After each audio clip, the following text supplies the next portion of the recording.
Queridos, bom dia. Muito bom estarmos juntos de novo. Hoje, dia 11 de novembro de 2017, vamos continuar estudando em nossa formação em teoria da filosofia clínica alguns conceitos fundantes do pensar clínico, filosófico. Nós assistimos há pouco, juntos agora, um vídeo sobre uma resenha do livro de Theodor Adorno, A Educação após Auschwitz. A obra não é muito complexa, se eu posso dizer assim, em sua proposta muito bem resumida logo no início da obra, de maneira simples e alarmante. Como é possível pensar a educação após Auschwitz? A pergunta se traduz de outra forma. Se a Alemanha, como uma das maiores representantes da cultura racional de todo o planeta, foi capaz de produzir a morte de uma maneira tão irracional, então resta um paradoxo. Como é possível tamanha racionalidade ser tão irracional? Adorno, um dos fundadores da chamada Escola de Frankfurt, que reúnem os pensamentos de Karl Marx e Sigmund Freud, pretendem fazer uma profunda crítica à modernidade. E um dos postulados da modernidade é a própria racionalidade iluminista, a crença de que a razão dará conta de todos os problemas humanos. E vimos que a razão potencializou todos os sofrimentos humanos ao nível da absoluta irracionalidade. Daí a questão de repensarmos nossa educação. Uma das muitas questões envoltas ao problema se aproxima muito daqueles que pretendem os caminhos do saber terapêutico. Porque pode ocorrer no mesmo crime ético contra a humanidade de cada um, ter grande conhecimento sobre o outro, justamente para feri-lo com mais competência. Não seria diferente na filosofia clínica se não tivermos como base dos nossos estudos uma profunda reflexão sobre o que é saber, o que é conhecimento, o que é conhecimento em sua ação de transformação do mundo. É nesse sentido que a aula de hoje será uma grande reflexão sobre a questão da técnica, a técnica terapêutica. E é claro que vamos percorrer mais à distância outras correntes terapêuticas e também médicas em geral, para chegarmos à filosofia clínica como nosso centro essencialmente gravitado de perguntas e questões. Nós vamos falar de filosofia clínica. Bordejaremos outros saberes, especialmente nos momentos das nossas discussões e debates, com as dúvidas das leituras que fizeram em casa e dos vídeos e textos que viemos fazendo. Bom,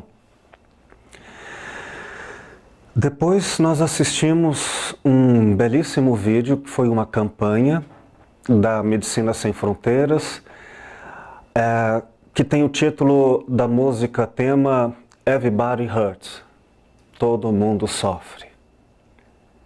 E a música recomenda uma mensagem: aguente firme, vai dar certo, não é fácil, mas vamos lá, tenha fé e segue adiante. É claro que não quero apresentar, defender a necessidade, a verdade absoluta de que todo mundo sofre, não é isso. Mas pelo menos em algum momento, todo mundo sofre. E desmistificando a ideia de sofrimento vinculado à ideia de fragilidade, vamos relembrar que alguns sofrem de prazer. Sofrer quer dizer receber a ação de. Então eu posso sofrer o frio, sofrer o calor, sofrer a dor e sofrer o prazer também. O mundo moderno nos colocou como passivos sofríveis de muito prazer, de tal maneira em que recebemos prazeres, tornamo-nos até divertidos, mas profundamente infelizes. Ou, de outra maneira, faz parte de uma lamentável condição cultural do mundo moderno que se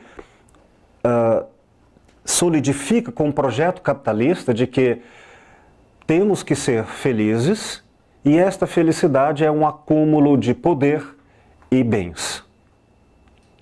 Então alguns sofrem de sucesso, sofrem de felicidade, sofrem de prazer e nisso, de outra maneira, acumulam dentro de si muita alienação e inautenticidade, muita estranha dor vinculada ao prazer. Falaremos disso com o tempo, mas aqui importa que a gente discute, então, a que serve o propósito do saber em filosofia clínica? Para desmistificarmos a ideia de que queremos levar o outro do sofrimento reclamante a um prazer confortante, a uma espécie de felicidade como objetivo final da clínica filosófica, e não é isso. Não pretenderemos nem o prazer, nem a dor, mas a autenticidade, que significa muitas respostas para diferentes pessoas. Bom, é esse o cenário que vamos trabalhar hoje. Eu peço que me acompanhem, não à distância, mas de perto, dialogando, trazendo questões, tá bom? Dúvidas, questionamentos. Vamos pensar juntos. Na aula passada, falamos sobre Hannah Arendt. Citamos um pouquinho ela, como outros autores, para trazer a relevância, a fundamental importância do que significa filosofia. E vimos que houve uma grande confusão no mundo moderno de que filosofia é conhecimento. Portanto, um grande filósofo é um ser dotado de grande erudição.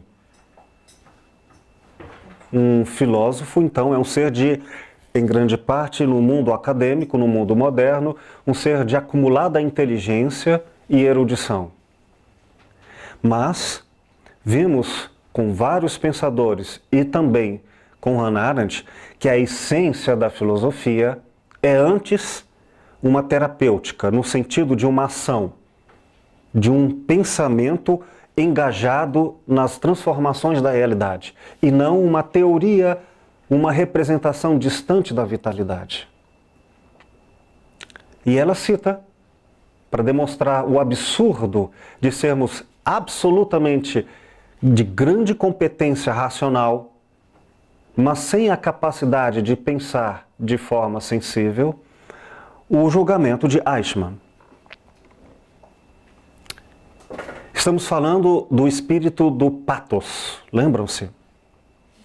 Pathos é um espanto original, que vai à origem da crença da realidade.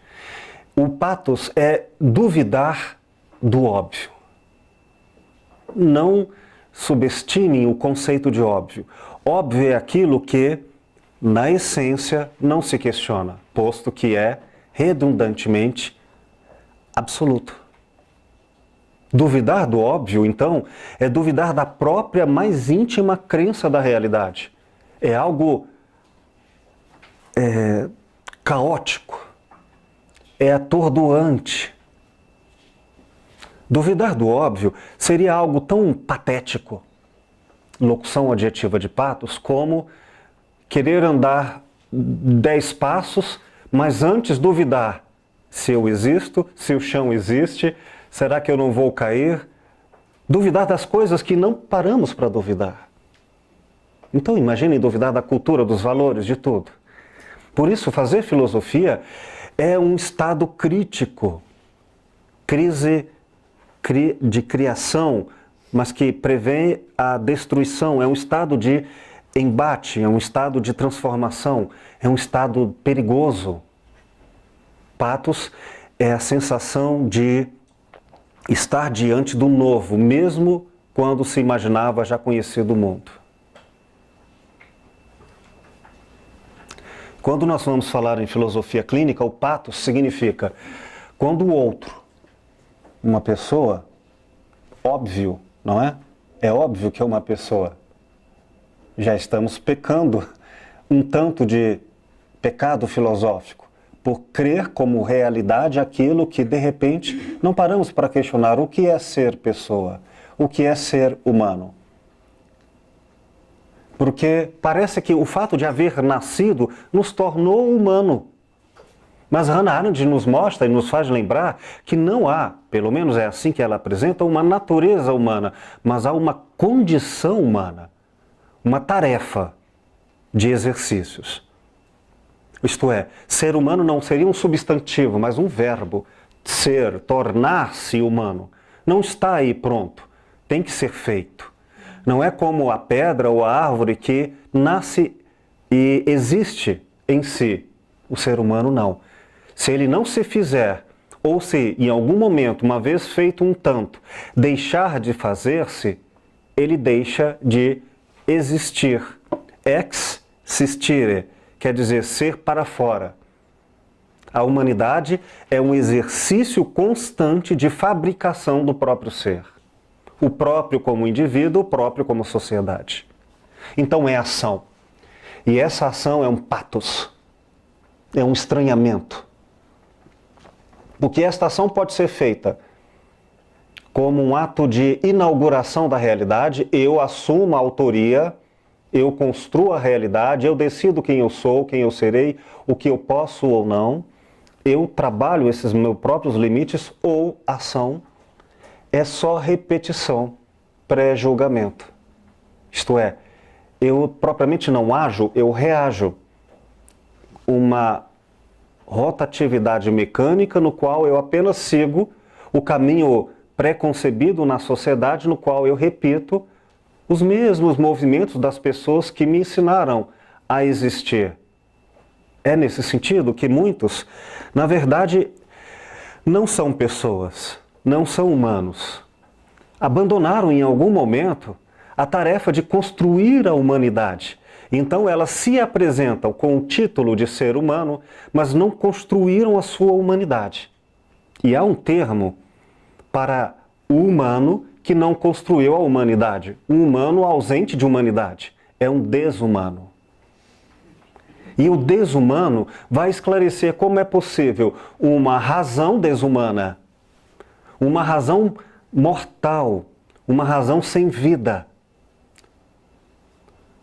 Uma razão que não é humana, uma razão desumana. É disso que fala a educação após Auschwitz. Existe uma forma de pensar que não tem mais humanidade, não tem mais ética, não tem mais o espírito do vamos construir a responsabilidade à realidade. Não, vamos apenas repetir automaticamente. O fato é que, então, em filosofia clínica, quando atendemos pessoas no consultório e elas se apresentam como humanas, até que ponto elas são humanas? Ou antes, até que ponto nós agimos com humanidade diante desse outro? Se ainda não afirmo com certeza nessa introdução o qual é a resposta, fica bem claro, pelo menos, que sem um patos, sem um estranhamento, sem uma pergunta original e não uma resposta pronta, eu não posso ir ao outro como um ser humano a fim de conhecer-lhe a sua humanidade. Por isso, o que vamos falar agora é sobre o risco de termos muito conhecimento para ir ao mundo do outro, para julgá-lo, para conhecê-lo, e em nome desse conhecimento desumanizar a nossa relação. Tratar nossas verdades como martelos e o outro como um prego a ser doutrinado pela competência da nossa técnica, do nosso conhecimento. Este é o tema da aula de hoje.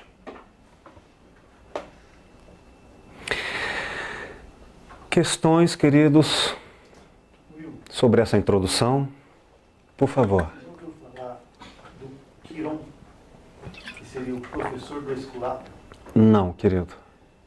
Esculapo é o fundador da medicina.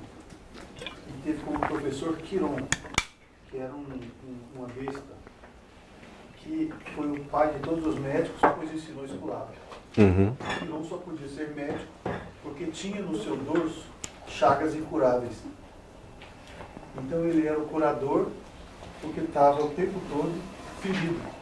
Então entendia a dor de quem vinha me procurar. Essa colocação de às vezes quando eu estou lendo eu tenho que sair na minha casa, sair caminhando em torno da casa para passar um pouquinho. Quase que eu tive que levantar agora.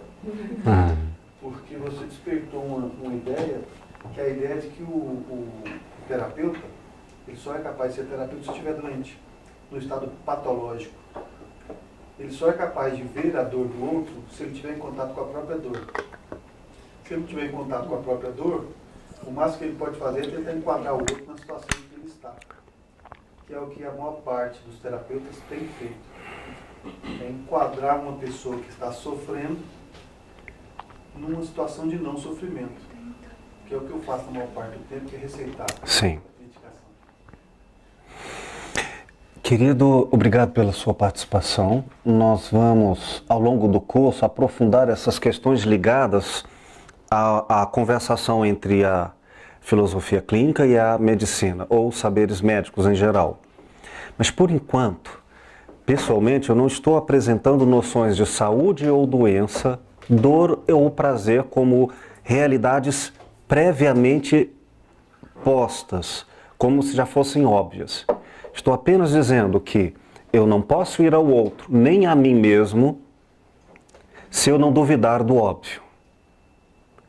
E qual é, de todos os óbvios que hoje vamos tratar, a crença de que eu sei? O que eu quero dizer é que nós vamos reestabelecer o princípio socrático de que eu sei que não sei. E diante deste patos, tornar todos os conhecimentos que eu tenho como previamente aceitos, refeitos. Então eu vou duvidar de tudo. Mas não é uma dúvida estéril, é uma dúvida cheia de vitalidade. E é nesse sentido que, para sabermos fazer isso, vamos hoje falar um pouco sobre a técnica. Mas ainda não quero apresentar noções de saúde ou doença. Mas é muito bom pensarmos isso, viu? Não podemos ir ao outro com conhecimentos estéreis. Eu entendi o final da sua introdução, professor, a relação que você colocou entre martelo e prego. Assim, essa é uma analogia que Nietzsche nos traz, que faz também uma grande reflexão sobre a noção moderna de que nosso conhecimento não é tão ingenuamente uma busca pela verdade, é uma busca pelo poder. Poder que, não sendo autêntico, ele é autoritário, ele é destrutivo. E aí, portanto, o conhecimento acumulado se torna uma maldição humana. Grande conhecimento, quando não é um espírito autêntico, ele se torna grande instrumento de poder e manipulação. E assim, o outro, a realidade, a natureza, deixam de ser seres com os quais dialogamos a vida e passam a ser objetos do nosso controle, do nosso saber. Bom café para todos, né? Uma delícia esse café. Eu que fiz.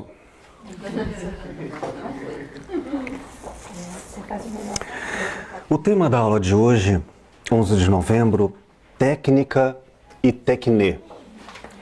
A arte trágica da escuta filosófica.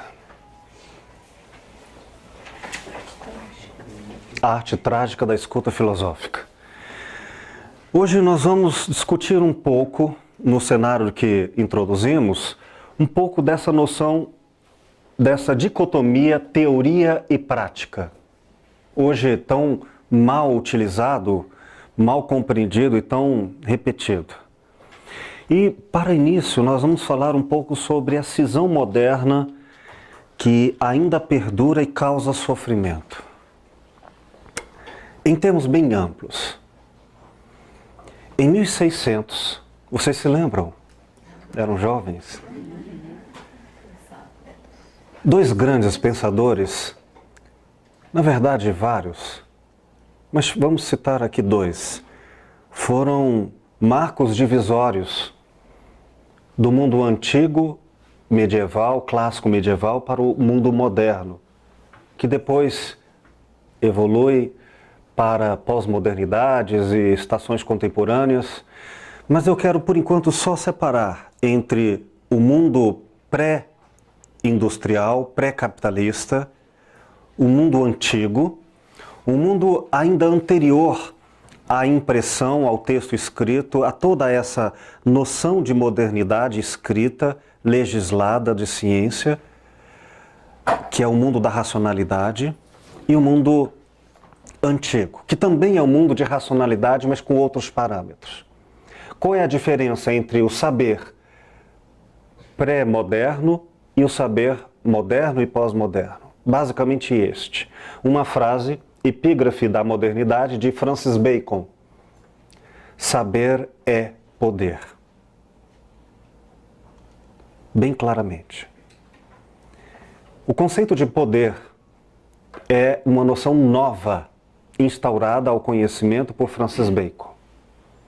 A ideia é que o conhecimento, ele é instrumento da realidade. Instrumento de transformação da realidade. O conhecimento não é a própria realidade, apenas meio para transformar, por meio de previsão e controle, a realidade. Nesse sentido, pode-se dizer que antes de Bacon havia o conceito, a busca de um sentido amplo de sabedoria, do latim sapere, saborear, no qual saber implicava em uma experiência íntima, em que o conhecimento e o conhecedor estavam mesclados com a mesma natureza, de tal maneira que o saber médico e o ser médico, por exemplo, eram subjetivamente a mesma textura de realidade. Embora houvesse instrumentos médicos, o instrumento não era distante do seu utilizador. Como um artesão que tem uma relação com a sua obra de arte, mas não é uma relação distante, é uma relação em que a obra de arte tem como efeito muito deste artesão, durante e depois. Já o saber moderno é um saber cindido entre conhecedor e realidade conhecida, são coisas distintas. Bom, isso que vamos colocar aos poucos, pelo menos já nos mostra que no mundo moderno é possível, por exemplo, ter conhecimento de ética sem necessariamente ser ético. E assim, poderíamos ter conhecimentos ou técnicas ou saberes sobre a humanidade sem necessariamente tornarmos-nos humanos. E muito disso se dá pelo pronome pessoal eu. Poder não é um poder da realidade, é um poder do eu. Eu controlo, eu sujeito, controlo o verbo, o objeto, a realidade, o outro, a natureza. Toda vez que eu falo, então, no mundo moderno, eu controlo uma coisa, mais do que a própria coisa que está sendo conhecida, é o eu que está sendo reforçado como controlador. Significa, então, que mais saber é mais poder no mundo moderno. Aquele que tiver maior conhecimento terá maior capacidade de controle sobre as coisas. O controle é uma relação de sujeição. Portanto, o ser conhecido não é numa relação de igualdade, não é numa relação de outro ser, é a relação de objeto independente e desvitalizado da sua própria condição de ser. Ele é mero objeto do conhecedor. Assim, não é só o meio, o instrumento que se torna objeto de poder. O próprio objeto se torna coisa. Bom, então vamos lá. No mundo antigo, aquele que sabia era sábio, porque ele, o seu conhecimento e a ação decorrente desse conhecimento eram uma só realidade. Distinta, como um pintor se distingue do quadro, mas não separado, porque não haveria quadro nem estilo sem o pintor. Então ele leva consigo a subjetividade. O artesão, ele não fabrica coisas, ele se fabrica artesão, ele se faz artesão ao fazer coisas. Ele faz ao mesmo tempo o seu eu e o mundo. E ele faz ao mesmo tempo do mundo, como era antes, ao mundo feito à maneira dele. Então, há uma realidade no qual objeto e sujeito não estão separados. Distintos, mas não separados. No mundo moderno, essa separação é profunda. É na essência. Uma coisa é o conhecimento, outra realidade e substância é o conhecedor. Esta separação permite irresponsabilidades, de tal maneira que eu posso dizer, eu sou um bom professor, se os alunos não aprendem, problema é deles. Eu sou um bom pintor, se o quadro não está bom, o problema é do quadro. É como se eu pudesse fazer outra coisa. Se eu dissesse, o quadro é muito bom, independentemente de eu não ser como pintor. Parece estranho dizer isso, né? Mas não é à toa que alguns ficaram ricos porque tiveram marketing em cima das obras e não em cima da competência estética dos seus artistas. Bom, essa cisão, essa nova forma de conceber o conhecimento como um instrumento da realidade sem vida, sem valor em si mesmo, que é o chamado saber instrumental, já está anunciado no título da obra de Francis Bacon, Novo Organum. Órgão era o termo como Aristóteles usou para lógica. Uma nova lógica, uma nova racionalidade. Para Aristóteles, o conhecimento é a expressão, o saber é a expressão do cosmos, é a essência mesma das coisas. Então, conhecer a verdade é conhecer a essência do mundo. A lógica aristotélica era, portanto, a lógica da vida, a lógica das coisas, a lógica do mundo. O conhecimento era tornar-se mais íntimo do mundo. No mundo moderno, o conhecimento, a nova lógica, o novo instrumento faz com que o conceito de humanidade fique completamente separado do conceito de natureza. E tudo que não é este ser humano é objeto. Autores como Michel Foucault, em diversas obras, uma em particular que nos interessa muito, a História da Loucura, vai mostrar como na medicina, a partir do século XVII, começa a haver uma substituição desse tipo de cisão do saber antigo para o saber moderno. Antes, claramente, toda a medicina, e aqui eu não falo de tecnologias, tinha uma função clínica, isto era, cuidar do outro. Era uma relação em que o médico e o paciente estavam imbricados numa relação de artesã, subjetiva e objetiva. O médico e o paciente se faziam juntos. Ninguém poderia ser médico sem ser vinculado a um paciente. uma relação de alteridade, uma relação de vinculação. A partir do século XVII, e em outra aula nós entraremos em Michel Foucault, a medicina deixa de ser uma clínica essencialmente e passa a ser uma escola. O médico deixa de ser o senhor da clínica como primeira instância e passa a ser o senhor do conhecimento médico. E aí surge uma nova personagem que passa a ocupar a função essencialmente clínica da medicina, o enfermeiro, aquele que está ligado ao enfermo. E o médico agora fica vinculado ao saber da realidade biológica, ao saber e ao conhecimento, não à clínica. E toda a modernidade vai dar poder àqueles que têm conhecimento, não aos que operacionalizam esse saber.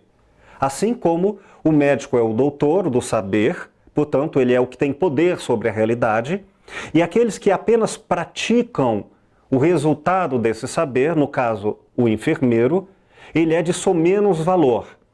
E vamos fazer isso em todas as áreas, até chegarmos ao ponto de que Marx nos vai apontar a miséria da filosofia, um dos seus trabalhos. E o que ele está chamando de filosofia, como vários teóricos vão criticar a filosofia. Freud e Marx, essencialmente, Freud, Marx e Nietzsche. Esses três pensadores são os grandes iniciadores da crítica da própria racionalidade, da própria modernidade. Cada um deles, ao seu modo, vai questionar até que ponto a razão deixou de cumprir a sua função humanista e passou a ser um instrumento numa nova lógica de desumanização.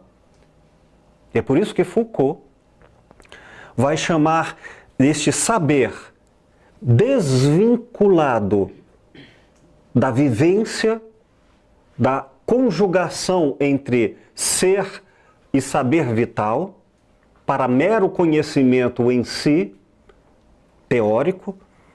Foucault vai dizer então que as próprias ciências humanas se tornaram mentiras, porque elas trataram o outro, o humano, como objeto de conhecimento e não mais como sujeito de diálogo, interlocução.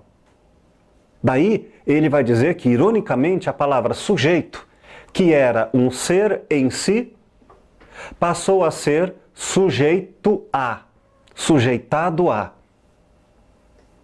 De tal maneira que fabricou-se no mundo moderno, e repito, isso será tema de aprofundamento em outra aula, fabricou-se no mundo moderno o conceito de subjetividade artificial, que é essa crença do eu sou, eu existo no mundo moderno.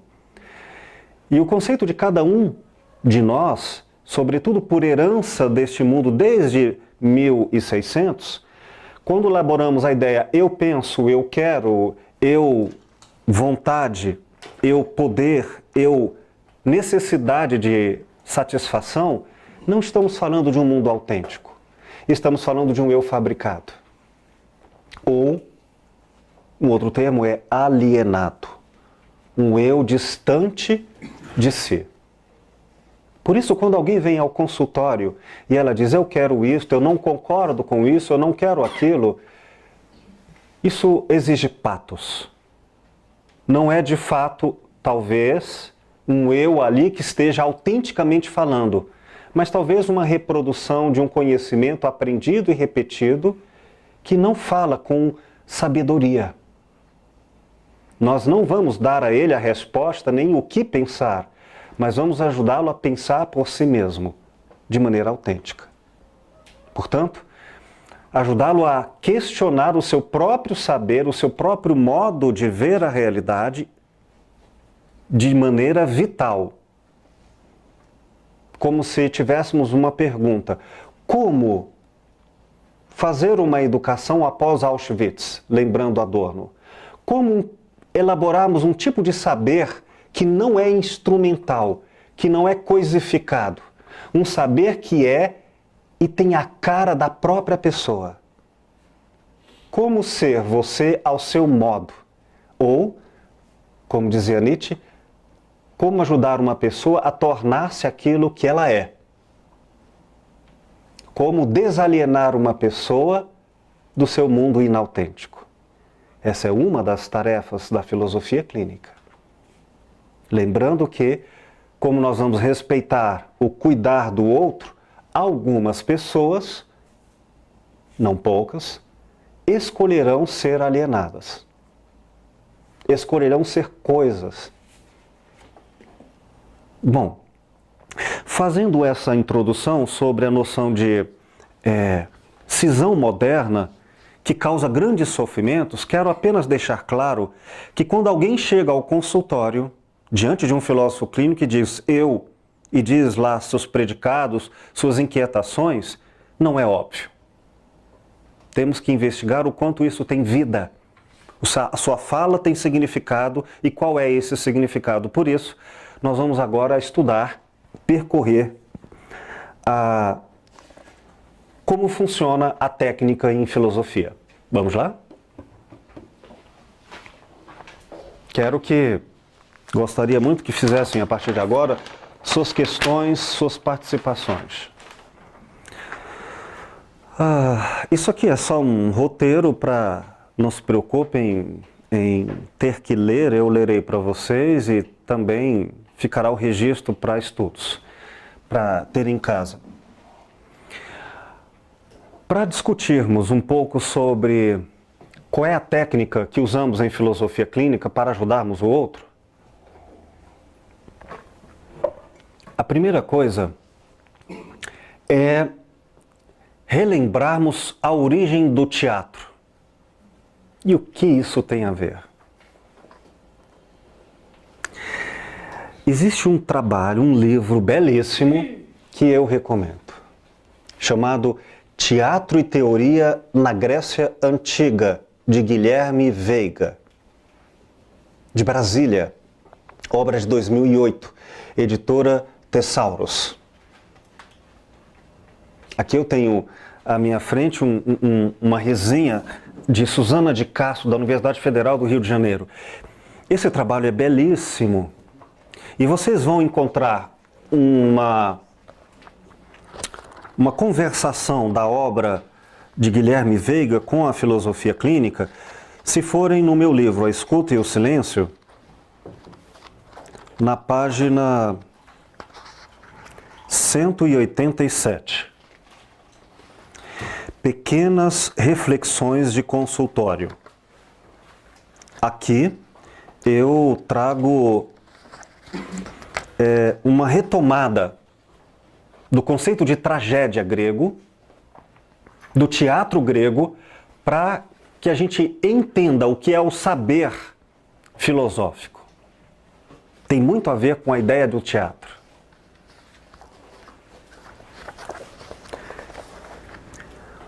Qual é a primeira coisa que eu quero deixar claro? A palavra em grego, teatro, a etimologia, a origem da palavra, ela deriva da palavra teoria. Sabiam? Interessante isso.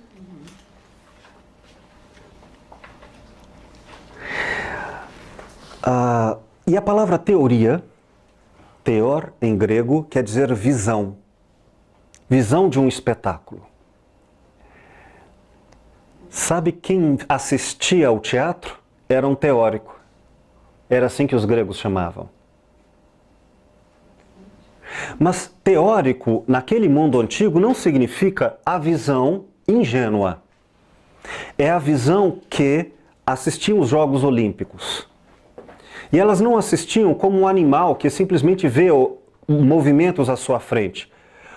O que um espectador tem diante do teatro, ou tem diante de um espetáculo olímpico, ele tem um conceito lógico dos jogos. Para a ideia de vencedor, de perdedor, a estratégia do jogo. É isso que nós vemos quando assistimos ou ao teatro ou ao espetáculo dos Jogos Olímpicos. Nós não vemos coisas, vemos ideias. Por exemplo, quando alguém chuta e outro comemora o gol, não é algo tão simples. Há toda uma concepção de vitória, de estratégia, há toda uma concepção lógica de movimento no qual aquilo é significado. Então, teoria não é uma visão qualquer, é uma visão significadora da realidade que entende a lógica e a trama do movimento. É uma análise? É uma análise na qual, e aí vamos entrar a ideia da relação entre teatro e filosofia, é uma análise vivida por dentro, não é estéril. Como hoje, na cisão do mundo moderno, podemos fazer uma análise sem a coparticipação vivida do teórico. O teórico, no mundo antigo, era aquele que coparticipava do drama. Uma aproximação do futebol é aquele que, não sendo jogador, sente suas dores e suas alegrias ao vê-lo. Ele não está, o seu conhecimento não é sem a vivência da experiência vivida.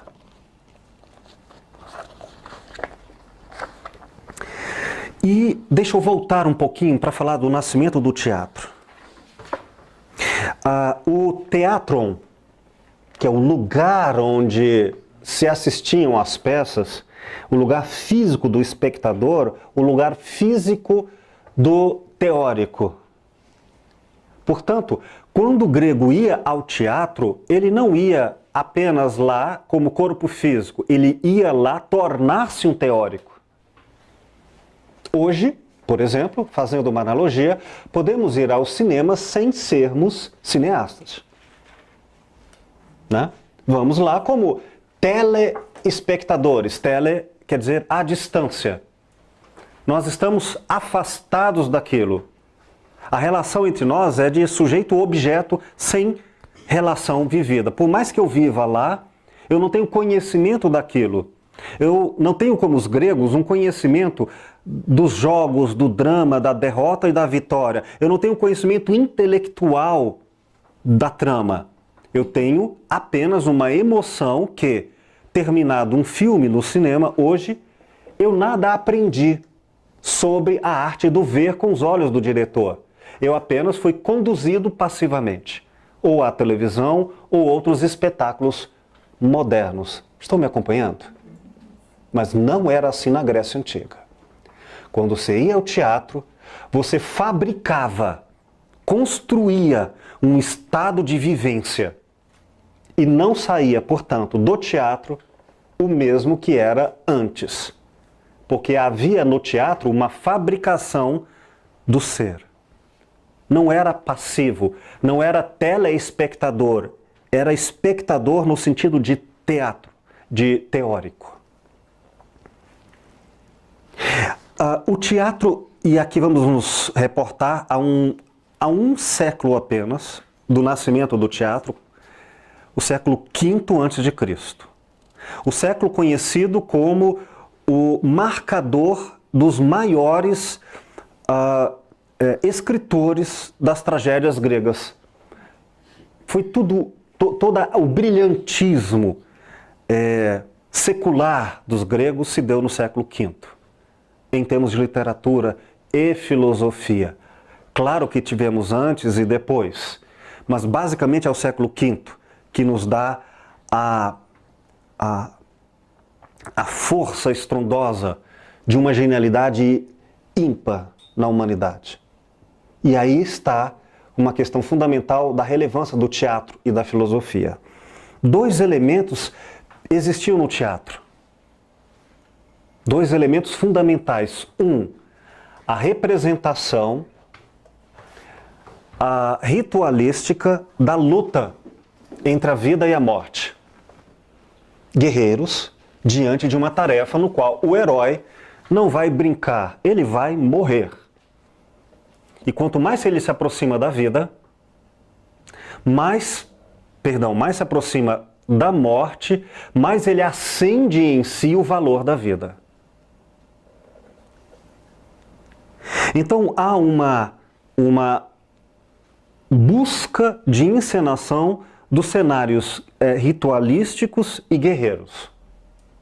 Isso faz parte, não para mera diversão, mas para a fabricação no grego do espírito guerreiro.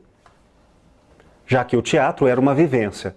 Então fazer teatro era algo como tornar-se, alimentar o espírito da realidade da guerra, sem ter que ir à guerra necessariamente, mas é trazer o espírito da guerra para a vivência. Não é diversão, entendem? É um exercício de um estado de consciência no qual a morte não é um pensamento distante, ela é vivida. E creiam, frequentar o teatro grego naquela época era estar em certo medo, em certo pathos terrível. Uma semelhança, me desculpem, mas eu tento fazer semelhanças com o imaginário de hoje.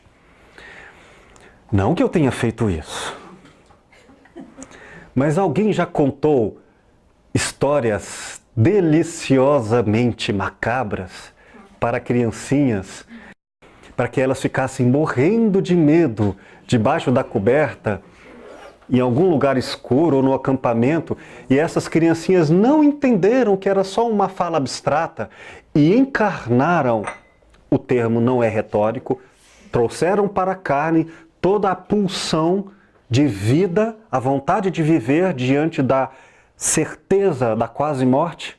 Já fizeram isso? Não? É maldade. Já receberam isso? Esse era o teatro grego. Você ia lá e vivia uma espécie de quase morte, mas ao sair de lá, você saía de lá com uma pulsão de vida. Isso vale para a morte em vários significados, como também a morte do amor. Ao perder o amor, ao sair do teatro, você saía de lá amando. Sabe aquela frase imaginária de que se eu tivesse oportunidade, para uns não é imaginária, de voltar atrás e fazer tudo de novo, eu não perderia essa oportunidade única? Esse amor que nunca mais agora vai voltar? Pois era isso que os gregos vivenciavam no teatro. E ao saírem de lá, saíam de lá cheios de vida. Ou seja, a morte, quando de fato se aproximassem dela, não seria um ato de surpresa. Seria um ato no qual o espírito já ficou pelo pathos sempre acordado o estado de surpresa. Não foi surpreendido uma vez na vida. Foi surpreendido sempre, ou seja, ele está sempre alimentado da possibilidade que canta Renato Russo. Se soubéssemos que iríamos morrer, de fato, não viveríamos do jeito que vivemos. Por isso, é preciso amar as pessoas como se não houvesse amanhã. Eis aí uma conclusão trágica, do espírito trágico grego do teatro antigo. É claro que quando nós fazemos uma pergunta de auditório, qual a maior certeza da vida? Qual a resposta comum? A morte. Isso é uma piada. Porque é uma resposta no qual o conhecimento teórico não tem uma gota de vivência. Se realmente soubéssemos, ou seja, saboreássemos, latim saber sapere, se esse conhecimento fosse vivido, não viveríamos com todo o projeto do mundo capitalista que vivemos. Só vivemos porque nos cremos mais imortais do que de fato somos. Com uma transposição entre o herói do mundo antigo, ele ia para a guerra para morrer, ele sabia que iria morrer. Se não morresse, era só um adiamento do que é inevitável na guerra. Mas a morte dele implicaria a vida da cidade. Ele estava ali salvando as gerações futuras. Ele não ia para não morrer. E o super-herói de hoje? Ele é imortal. Quem morre são as cidades, são os outros. Ele, como super-herói, é sempre imortal. E seus dramas são só pessoais, não são públicos, não são da esfera pública. Pois bem. Então são dois elementos que o grego tem. O teatro grego tem os elementos ritualísticos e guerreiros, e de outro lado, os elementos estéticos, os elementos espetaculares dos impactos emocionais, da música, do entusiasmo. Disso era feito o teatro. um pouco antes, século IV a.C., antes propriamente do teatro como nós o entendemos hoje, havia na cultura grega um grande culto místico, mitológico, portanto, nada de racional. Ele era totalmente orgástico, totalmente sensorial e espiritual enquanto não reflexão, enquanto experiência direta. Era uma experiência orgíaca do culto religioso em homenagem a Dionísio. Como se dava isso? O chamado coro ditirâmbico era a reunião de pessoas para festejarem com muita música e bebidas alucinógenas, que cantavam e dançavam festejando o Deus da vida. E dessa festividade, muitos usavam máscaras, roupas, não para representar algo. Nós temos uma semelhança disso hoje, algo como próximo ao candomblé, não a Umbanda. O candomblé no sentido de que é o próprio Deus que está ali. Não é uma representação de uma pessoa aqui ou acolá, não. É encarnar, aqui eu preciso esclarecer o candomblé como algo não cristão, da Umbanda como um elemento cristão na antropologia brasileira.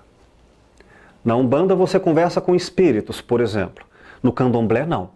É a própria mãe natureza. É o próprio Deus do fogo, é o Deus da água, é a essência com que você dialoga no candomblé, entende? Você não, portanto é que eles têm máscaras que você não dialoga com a pessoa, porque você está falando com Deus. E Iemanjá não é uma pessoa, é a própria natureza, o próprio mar. Então é um ser que não é humano. Há várias culturas no qual nós podemos trazer isso. Como era, desse sentido, o culto a Dionísio? Não era algo para se dialogar, para se ter uma relação eu e outro. Era para se ter uma vivência profundamente enlaçada de experiências transcendentes. O conceito de eu ali está diluído. Uma vez nessa experiência catártica, nessa experiência extasiante,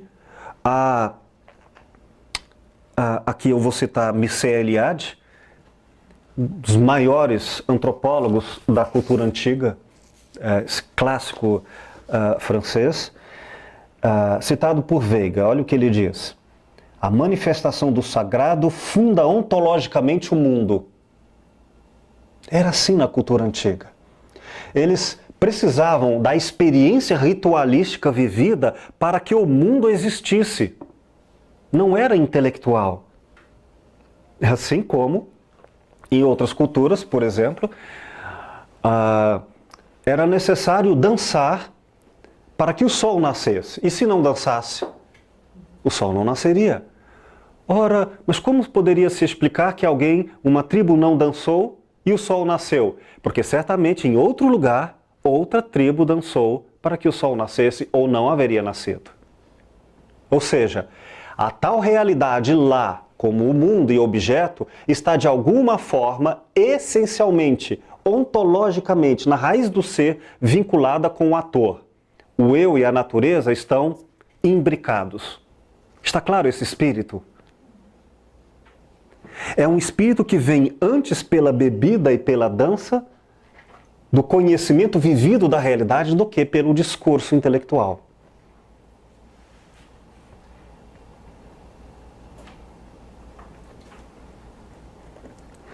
O público que se aproximava desses rituais, eles também entravam na dança, na cachaça. Eles também coparticipavam disso. Nietzsche, quando nos apresenta a sua obra Na Origem da Tragédia, ele retoma, dizendo que a filosofia nasceu daí, desse espírito festivo, trágico. Esse espírito no qual tragédia não é, no mundo antigo, um termo que significa reclamação de um desejo do eu insatisfeito. Eu não tive aquilo, fui frustrado, tragédia. Não. O conceito original de tragédia nem tem eu para ser frustrado. É nós, é a tribo, é a vida. Tragédia, então, não é algo ruim. Significa a elevação da percepção da realidade em um nível tal, pleno, que tudo é vital. Vida e morte é a experiência máxima da tragédia. Vivência. Nesse sentido, tragédia é o conhecimento da potência da vida. Não é a reclamação de um desejo insatisfeito. Quando o grego, então, vivenciava no teatro a tragédia, ele estava potencializando seu espírito de vida. Por isso que o herói, ele não tinha medinho.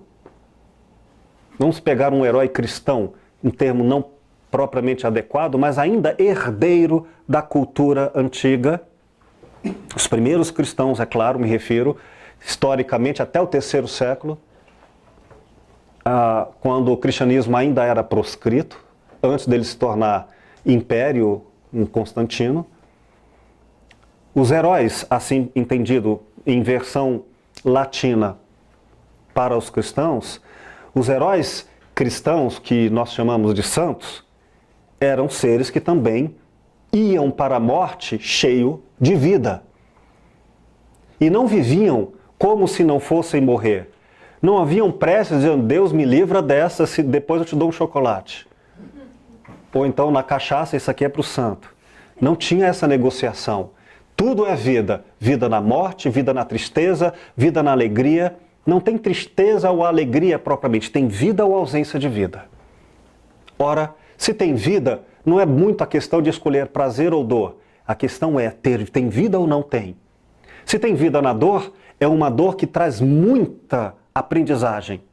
Se tem alegria na dor, é uma alegria que traz potencialmente grande força, com os resultados que ensinam tanto a alegria quanto a dor. Entendem então o que era frequentar um teatro grego? Era encher-se de vida. Se os deprimidos de hoje, ao invés de tomarem sertralina, pudessem viajar no tempo e assistir uma peça de teatro grega naquela época, eles iam ficar tão curados que iriam pirar. Porque não poderia voltar para esse nosso cotidiano e viver como se não estivesse vivendo, amar como se não estivesse amando, ficar com raivinha como se não estivesse profundamente engajado e sofrendo as ameaças de uma situação. Agora, nesse espírito, imaginem filosofar. Não é fazer teoriazinha. Não é pensar qualquer coisa. É pensar com heroísmo, com vida e morte. Professor, Sim. os guerreiros que você se refere, da Grécia Antiga, em nada se assemelham com os guerreiros da atualidade, que lutam pela Síria, etc. Não tem nada a ver. Uma é uma busca de uma essência de vida, outra é a busca de uma questão política. Poder, exatamente. É o saber cindido entre o sujeito e a realidade. É um saber no qual ele é mero instrumento de controle. Pode dizer que esses guerreiros da Síria, da Líbia, são guerreiros de Araque, em relação aos guerreiros natos, originais dessa guerra. Eu diria que são guerreiros com alienação suficientes para matar e morrer, mas não para viver, com a responsabilidade suprema do que implica fazer escolhas. Um filme que mostra isso é o filme 300, no qual os guerreiros, eles sabem que vão morrer. 300 contra milhares? É uma questão lógica. Mas eles fazem piadas o tempo todo. Por quê? Porque a história não é vencer ou perder esta ou aquela questão. A história é viver ou não viver. E se o que está em jogo é a vida da cidade, não há o que discutir, não há teoria. É o império da vida. Morrer é uma fatalidade para todos. Se é assim, temos que viver segundo o que cremos. No caso, defendendo a cidade. Eu preciso colocar claramente que após os gregos expulsarem os persas, a cidade-estado Atenas se torna a grande força de toda a Grécia. E ela acaba reunindo o povo grego em nome dela. E aí a democracia, o auge dessa democracia, que é o século V, como nós entendemos, vigora por um tempo muito curto, expandindo pela Grécia. É nesse sentido que é neste contexto que aquilo que era apenas um culto religioso a Dionísio, com todo o coro ditirâmbico, ritualístico, passa a deixar o seu elemento religioso e surge não mais a necessidade da guerra, tão contundente quanto se justificava com a luta pelos persas. E ela passa a ser contracenada no teatro. Sem a guerra externa, os gregos transformaram essa guerra em histórias. Mas elas ainda estavam cheias do espírito mesclado da paixão de Dionísio, que é a paixão de vida e morte. Então o teatro do século V e a literatura trágica do século V, onde teatro e filosofia já estão conjugados, e aquele que assiste e frequenta o teatro era o teórico, eles estavam cheios de uma teoria, de uma visão de mundo, e aí também a filosofia, cheia de vida. Com dois elementos, vida e morte, e a estética, o espetáculo, o encantamento da aparição teatral. É nesse sentido que o teatro surge. No teatro surge o espectador, muito próximo agora do que nós entendemos, que é uma figura que vai cada vez se afastando da experiência da guerra e ficando cada vez mais com os elementos estéticos. E um dos primeiros a fazerem essa divisão sobre o que une o teatro e os filósofos são os filósofos. Ambos são unidos por quê? Por uma busca de vida e morte. Uma busca de vida sobre a morte. Agora, os gregos com os filósofos, ambos querendo o prazer, ambos querendo a felicidade, tanto os que frequentavam os teatros quanto os filósofos se distinguiam em um ponto. Os filósofos entendiam que a felicidade não estava na estética, na mera apresentação das aparências. Então, começou a haver uma separação do teórico da estética, o artista, para o teórico das reflexões em si mesmas em abstrato. Mas é bom lembrar que os primeiros filósofos, portanto, estavam cheios desse espírito. Tanto é que eram filósofos que viviam sua filosofia em tempo de viver ou morrer. Peguem, por gentileza, o livro A Escuta e o Silêncio, página 189, segundo parágrafo.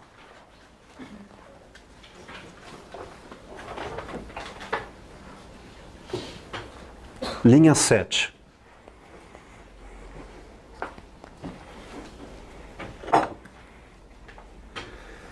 Cento e 89, segundo parágrafo, linha 7. Diz assim: talvez valha a lembrança do significado da palavra teoria, ainda no berço grego da filosofia antiga, no século V a.C., auge do teatro e da filosofia gregas. Localizaram aí? Só recortando para baixo, 3 linhas para baixo, 4 linhas, naquele tempo, significava algo como, aspas, a visão de um espetáculo, fecha aspas, referindo-se à festa solene das cidades helênicas para representá-las nos Jogos Olímpicos ou para consultar os oráculos. Não é por acaso que a origem etimológica da palavra teatro deriva de teoria, demonstrando sua conexão com a filosofia. O teatro grego nasce com a figura do espectador, isto é, um teórico, alguém que quer ver, contemplar um espetáculo. Teorem. O teatro e a literatura trágica surgem como acontecimentos teóricos. Veiga, 2008, a obra que eu citei a vocês. Do espírito grego, alimentado pela inspiração homérica, representando a batalha entre a vida e a morte. E concluindo, 4 linhas abaixo, para os filósofos antigos, o espetáculo puramente estético vai cedendo lugar aos elementos políticos, ontológicos e éticos. E é dessa forma que a filosofia, na cultura helênica, há 2 séculos e meio, veio ao mundo com um extraordinário espírito de vitalidade no pensamento. De um lado vemos Ésquilo e Sófocles, ex-chefes militares do exército ateniense, levarem para o palco o sentido moral do guerreiro provar sua virtude, encarando o desafio da morte. Olha, interessante. Isso é um exemplo não raro. 2 dos maiores literatos gregos, autores das tragédias, Ésquilo e Sófocles, eram chefes militares.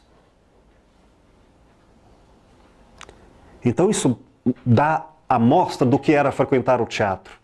Que espírito era esse? De outro, está Sócrates, símbolo de toda a filosofia, vencendo a ilusão da morte pela força ética destemida e imortal do seu pensamento. Até os filósofos viviam para morrer. Não era suicídio, tá? Viviam para dar à vida a totalidade de potência que um ser vivo pode dar e que não pode ser retirado pela morte acidental. Tem que ser consumado antes da morte. É por isso que Sócrates deixa claro, e nós vimos na aula passada com Pierre Hadot, falando sobre a filosofia antiga, que o filósofo é aquele que se prepara para a morte. No sentido de, é aquele que vive intensamente. E é por isso que na aula passada falamos, e agora só reforçamos a tese. A filosofia e a filosofia clínica, retomando a sua origem, é um pensamento originalmente terapêutico. E o que é isto? É uma tragédia. É uma vivência da vida em sua profundidade, não em seu raso.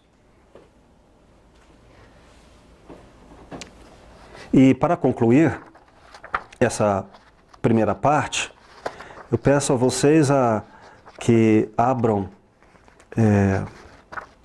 o capítulo que eu pedi de vocês a leitura em casa.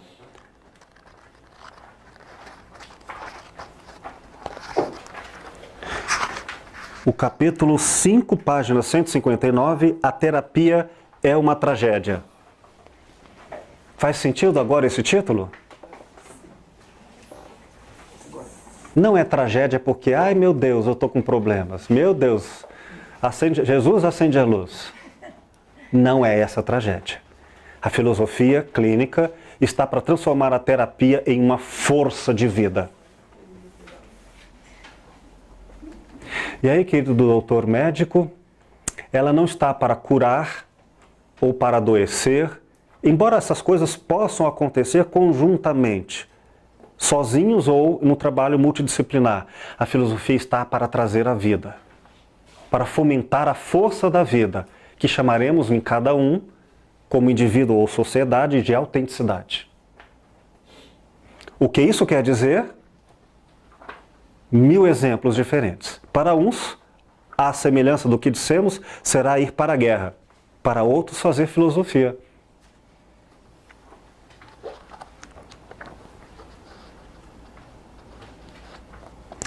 Na página 160, logo no primeiro parágrafo, eu começo a trazer a ideia de que a terapia não está para resolver os problemas do mundo.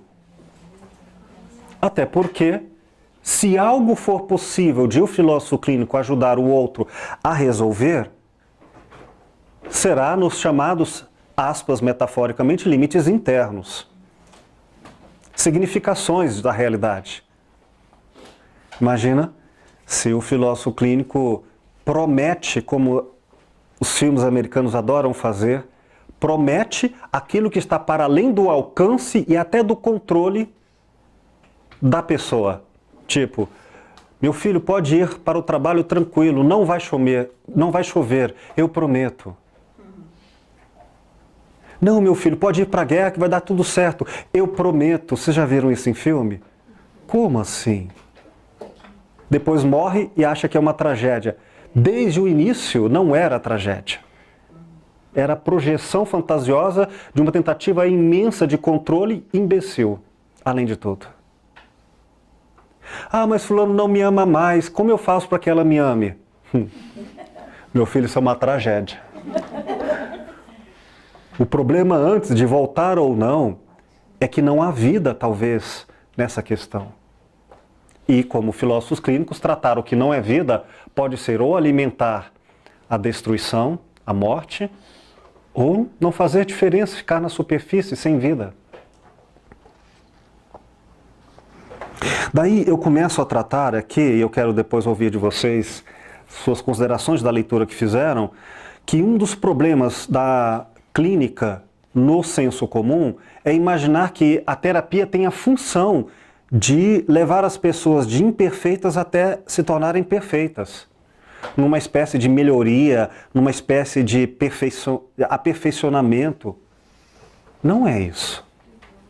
Disso é feito a técnica moderna, o saber instrumental de Francis Bacon, no qual eu quero operacionalizar para tirar o máximo proveito de recursos produtivos. Não. É para dar vida.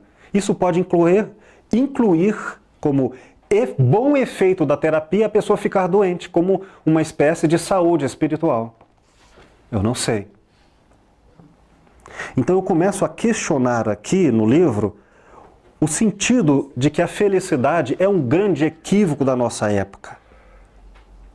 Mas particularmente eu quero só fazer uma leitura aqui, concluindo na página 161, terceira linha.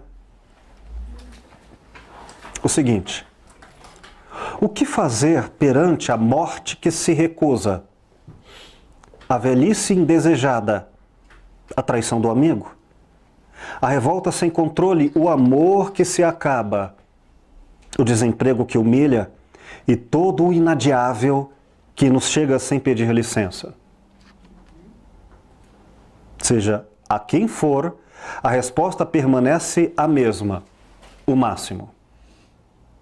Na tragédia, o máximo é tudo. Máximo não de resultados, máximo de potência. Se é dor, o resultado no mundo moderno seria diminuir a dor, talvez aumentar o prazer. Em tragédia, no espírito trágico dos gregos, filosoficamente, quer dizer, se for dor, o que a vida lhe oferecer, que seja o máximo de proveito e crescimento diante da dor. O máximo de humanidade que a dor possa lhe provocar. Se for alegria, não a diminuição do saber humano, da potência humana, mas o máximo de potência que a alegria possa dar. Porque tanto a alegria quanto a dor podem diminuir a potência, instrumentalizando o saber. Todo o restante do capítulo eu vou falar sobre o mito equivocado no qual o conceito de eu, do indivíduo, como fim último da vida, do capitalismo e até da terapia, é para ser uma pessoa satisfeita. Então a terapia está lá para resolver os problemas do casamento, para resolver isto e aquilo, a fim de que ela saia de lá de barriga vazia e saia de barriga cheia. Uma pessoa satisfeita. E o filósofo clínico não está para atender esses mimos de um individualismo.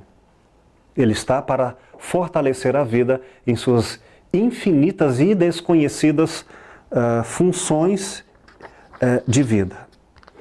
Como há muitas questões aqui abertas, eu concluo a minha fala nessa primeira parte do da aula de hoje, abrindo a vocês todas as reflexões, as leituras que fizeram em casa para a gente dialogar.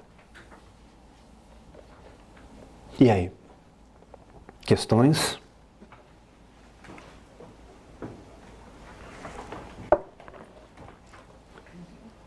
Um de cada vez, gente. Senão... Só dar um testemunho dentro de toda essa riqueza. Só lembrando que nós estamos gravando. Tem algum problema? A sua fala? Ok. Claro, sim, com toda a ética e o sigilo clínico, mas eu atendi uma pessoa, uma senhora, que veio com essa demanda. A minha filha não fala comigo.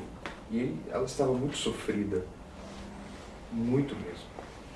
Nós já estamos concluindo a clínica e a filha continua sem falar com ela. Mas ela está bem. Né? Eu acredito que seja isso. O filósofo clínico, ele não é um mágico para resolver, né? Fazer aquilo que não está sob a sua condição. Né? Ele não tem poder para mudar o mundo, nem trazer dinheiro para ninguém, né? Nem o seu namorado vir em 3 dias. Essas coisas. A filha não fala com ela. Mas ela está numa paz, ela conseguiu potencializar ao máximo dentro dos seus limites, né, o estar bem, não como clichê, mas dentro da sua autenticidade. Sim. Ou seja, ela está lidando com isso com mais força. Muito bom, querido. Em termos trágicos originais, paz não como ausência de guerra, mas como a potência de vida. Paz com suas dores, paz com suas alegrias, paz com suas dificuldades, paz no sentido de potente da capacidade de administrar as adversidades da vida. Muito bem. Quem mais?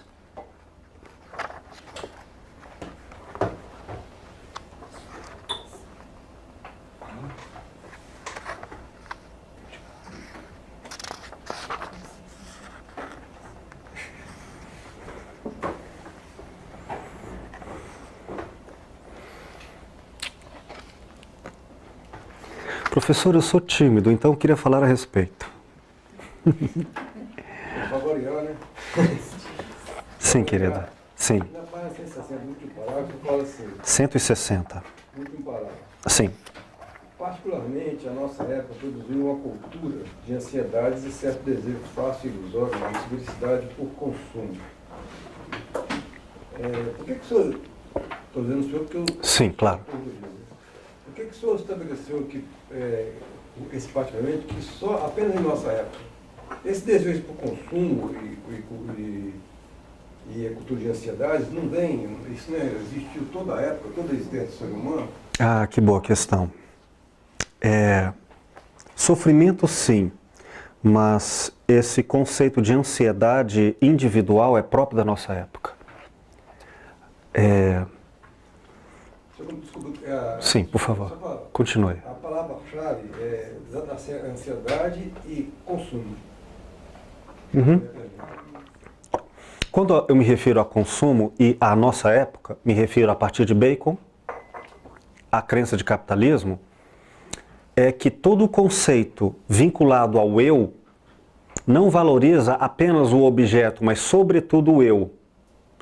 Então, quando eu digo assim, eu gosto de você, no mundo moderno, o eu é a potência mais importante da frase. O outro é o objeto. Acontece que tem outra pessoa. Eu gosto dele ou não gosto, mas eu existo. Penso, logo existo. Gosto, logo existo. O eu é que marca a inauguração do mundo. Se o mundo até não existir é outra coisa, mas eu existo. E quando o mundo se torna pura alienação, lembremos que no capitalismo, o eu está vinculado a um conceito de propriedade. Isto é, quando eu digo eu gosto, este eu é diferente do eu antigo, o eu pré-industrial.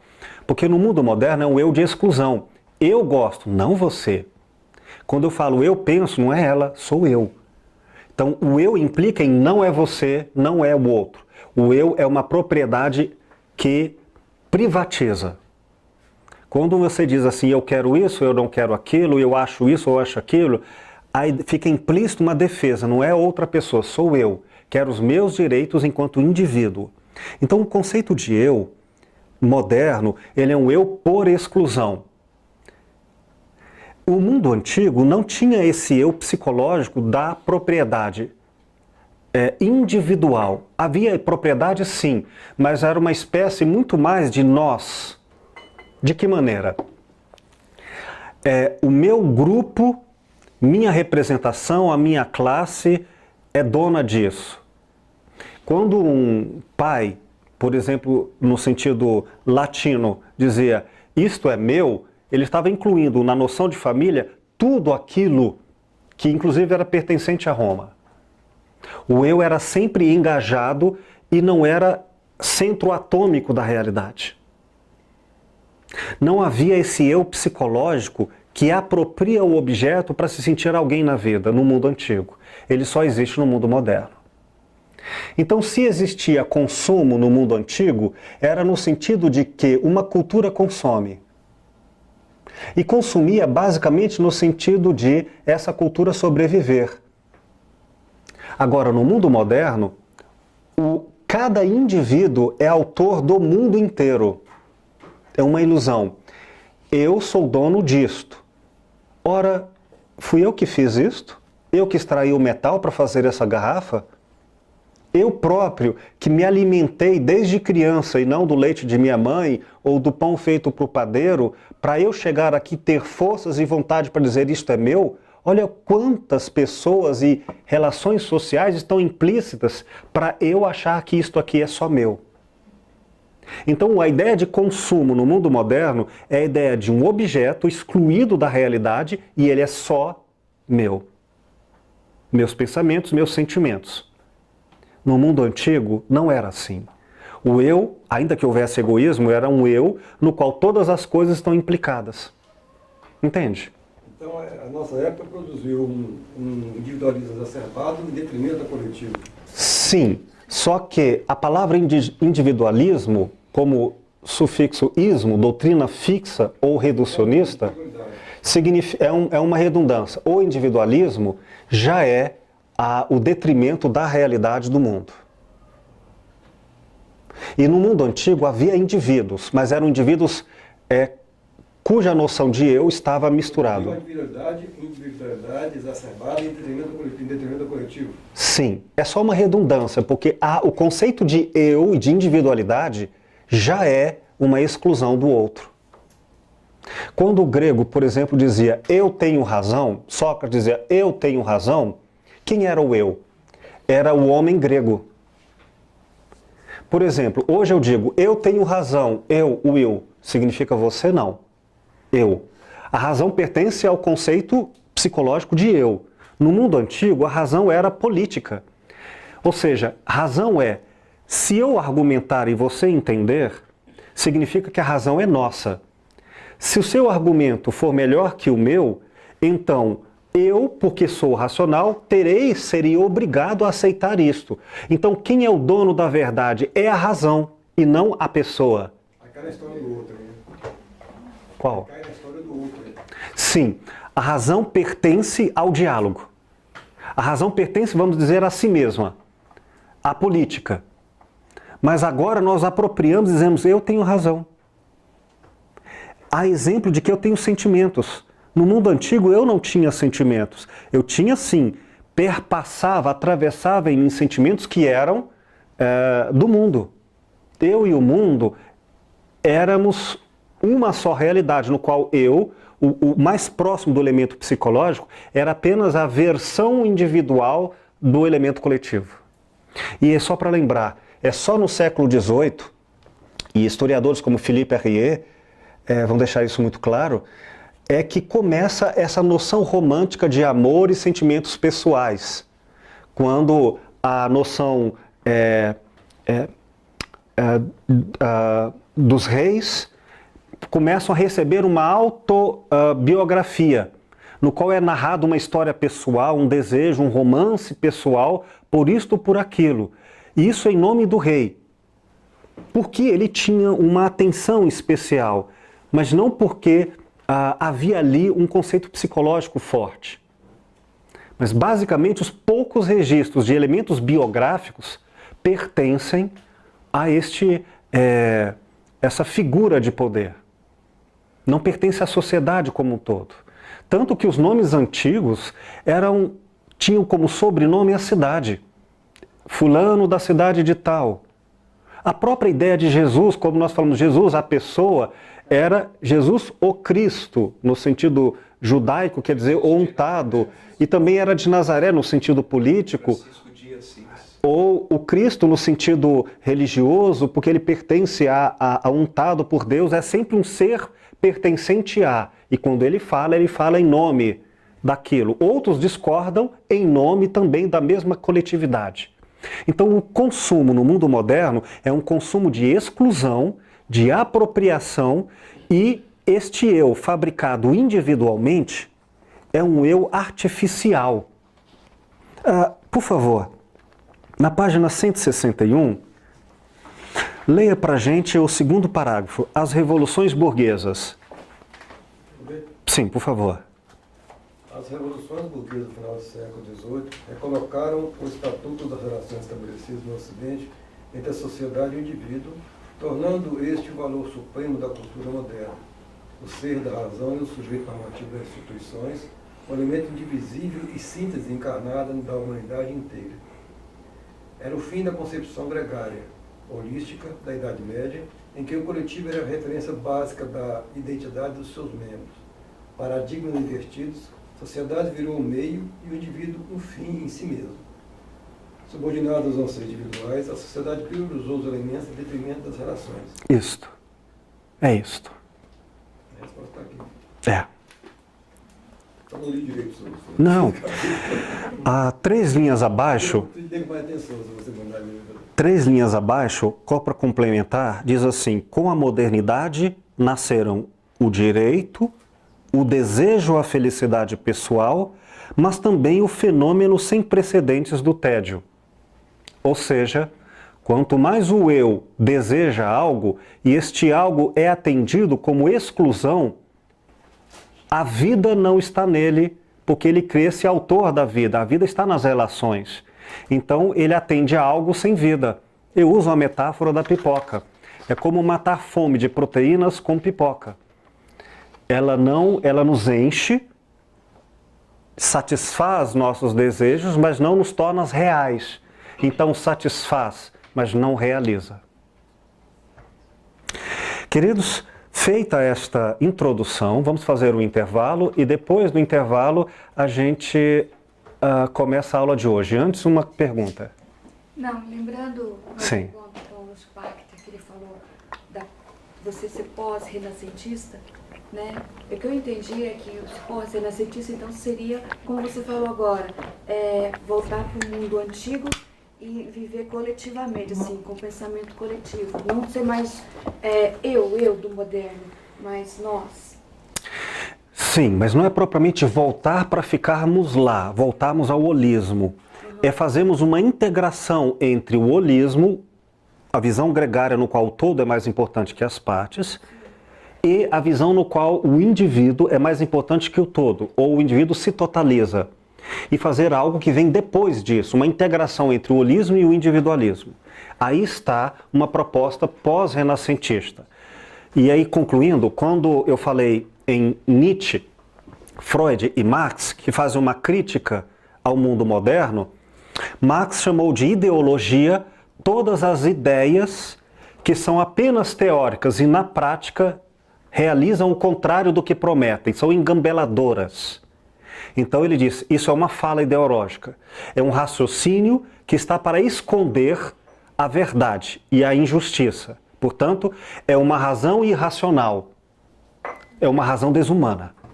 Freud diz algo semelhante, não falando das estruturas econômicas, políticas, mas falando das próprias subjetividades em auto-engano, quando ele chama de racionalização o equivalente ao que Marx chama de ideologia.